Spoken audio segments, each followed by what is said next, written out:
បាទសួស្តីបងប្អូននេះគឺជាប្រភេទរថយន្តឡាន Alien ណាបងប្អូនបាទនិយាយទៅឡាននេះកម្របងប្អូនចង់និយាយថា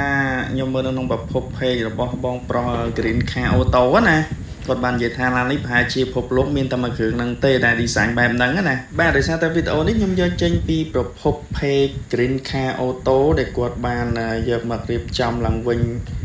សម្រួលជាមួយ Opeller Ampli របស់បាសឡានណាបងប្អូនវីដេអូនេះខ្ញុំធ្វើឡើងដោយសារតែឃើញឡាននេះគឺថាមានភាពតាក់ទាញមែនទែនបងប្អូនចង់និយាយថាប្លែកណាបងប្អូនហើយក៏យើងអាចនិយាយមួយទៀតបានថាជាប្រភេទរថយន្តកម្រស្រុកយើងទើបតែឃើញមានមួយគ្រឿងហ្នឹងទេណាបងប្អូនអញ្ចឹងសម្រាប់អ្នកដែលចូលចិត្តប្រភេទរថយន្ត modify ប្រភេទរថយន្តបែបប្លែកគឺគាត់ប្រកាសជាគ្រាន់តែឃើញរថយន្តនេះគឺចាប់អារម្មណ៍តែម្ដងបងប្អូនហើយសម្រាប់ចំណាប់អារម្មណ៍ខ្ញុំផ្ទាល់ក៏គ្រាន់តែឃើញក៏ចាប់អារម្មណ៍ដែរបងប្អូនណាគឺប្លែកមែនទែនណាសូមសរសើរដល់ការរៀបចំការ design ពីប្រទេសគេមកបងប្អូនគឺថាស្អាតមែនទែនអញ្ចឹងសម្រាប់អ្នកស្រឡាញ់ប្រភេទរថយន្ត JDM ប្រភេទរថយន្ត classic គ្រាន់តែឃើញរថយន្តមួយគ្រឿងនេះដឹងថា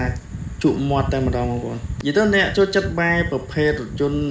old ប្រភេទ classic អីហ្នឹងណាគាត់ឃើញគឺចាប់អារម្មណ៍តែម្ដងបងប្អូនបាទសម្រាប់ឡានបាទនិយាយទៅគឺយើងហៅឡាន Alien យើងមានតែមួយគ្រឿងនេះលើពិភពលោកបាទ design style បែបនេះបាទអញ្ចឹងឥឡូវយើងរៀបឲ្យអស់បងប្អូនណានៅចាំតែធ្វើកៅអីដែលកៅអីរបស់គាត់មកហ្នឹងវាប្រេះអញ្ចឹងយើងធ្វើឲ្យស្អាតដល់មួយទេបាទអញ្ចឹងទីតាំង Ampli ក៏ដូចជា DSP គឺយើងដាក់នៅខាងក្រោយនេះតែម្ដងយើង design ថ្មីជាមួយនឹងប្រទេសឈើដាក់ទៅមើលទៅវាស្អាតយើងដាក់ភ្លើង LED រត់នៅពីខាងក្រោយនេះពេលដែលយើងបើកភ្លើងទៅវាជះខាងក្រោយស្អាតហើយផ្នែកខាងក្រោយនេះគឺយើងនឹងធ្វើប្រទេសឈើខ្មៅដូចតែនេះអញ្ចឹងបិទលើចឹងដល់ថាឥឡូវយើងយកអត់ប្រទេសដល់ថាពេលដែលយើងចង់តេស្តលេងដល់តែយើងទៅបាសនេះសាអាគុយតែពីហ្នឹងតែម្ដងដើម្បីចាក់បាទដោយសារបាសវាច្រើនគ្រាប់ហ៊ានតែអត់បញ្ឆេះបាទដឹងតែអស់អួយហើយអញ្ចឹងសាប់គឺយើងបិទឲ្យអស់ហើយអញ្ចឹងបងប្អូនហើយជាឆ្ងល់កន្លែងសាប់ធ្វើមកគាត់ហ្នឹងបាទហេតុអីមកដាក់ទៅចូលតែសាប់នេះគ្រាន់ជាសាប់កញ្ឆោតទេប៉ុន្តែសាប់មែនតើគេដាក់ចូលទៅមែនតើយើងអត់បើវាទេដោយសារវាអត់មានធំបងប្អូនណាចឹងវាលេងអាការទេណានេះគ្រាន់តែជាគេដាក់ដើម្បីវាស្អាតដើម្បីឲ្យមើលទៅវាអំណាចណាសាប់ច្រើននេះទៅអញ្ចឹងខាងនោះគឺសាប់ front សាប់យើងដាក់ដូចជា front សាប់ជាមួយនឹង speaker បាទ JL របស់ CV នេះក៏ JL ដែរបាទយើងបិទពុំបិទអីដាច់អស់ហ្នឹងមែនតើ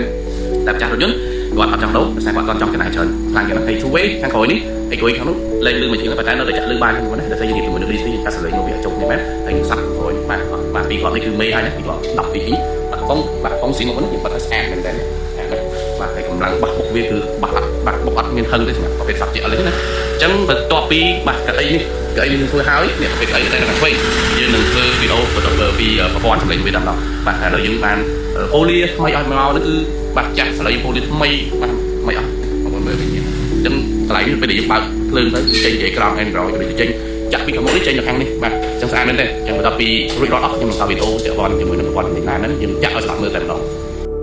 អូខេចាំបងប្អូនដែលគាត់ទៅរងចាំបាទចង់ស្ដាប់ភ្លេងដែលយើងនិយាយជាមួយនឹង Land Alien នេះបាទឥឡូវយើងថយអស់ហើយអញ្ចឹងអាចតែភ្លេងបងប្អូនមើលតែម្ដងតែនឹងតែចង់ណែនាំបងប្អូនថា Green Car Auto គឺយើងធ្វើឲ្យខ្លះខ្លួននេះបាទអញ្ចឹងគឺយើងថែមសាប់ពីគ្រាប់បាទគ្រាប់បាយបាទគ្រាប់បាយមួយជាមួយ Ampli Kenwood Excelon នេះគឺយើងបាយនឹង front សាប់ខាងមុខបាទនេះអញ្ចឹងយើងមើល Kenwood អ្នកបាយមួយនឹងតែម្ដងបាទហើយសម្រាប់ DSP គឺយើងប្រើ Mac Wohon ដែលជាប្រភេទ sound processor ដែលយើងអាចជួសជុលតាមប្រព័ន្ធ computer បានដោយសារការរៀបប្រព័ន្ធ DSP គឺយើងអាចរៀបជួយចូលគ្នាជាមួយទាំងមួយ mid ឬជា mid បាក់សាប់អញ្ចឹងពេលបងប្អូនសាប់ទៅច្បាស់ល្អមែនទែនឥឡូវយើងមើលខាងមុខនេះគឺយើងដូរថ្មីតែម្ដង4តែកង់តែ4ហ្នឹងខាងនេះយើងចាក់ពីអាលើមកនេះអាពីខាងលើឲ្យចេញមកខាងនេះតែខាងក្រោមនេះគឺយើងចាក់ទៅចេញឯកខាងក្រោមនេះបាទសាប់ទៅឲ្យអស់ណាឥឡូវយើងអាចតែជាមួយនឹង play man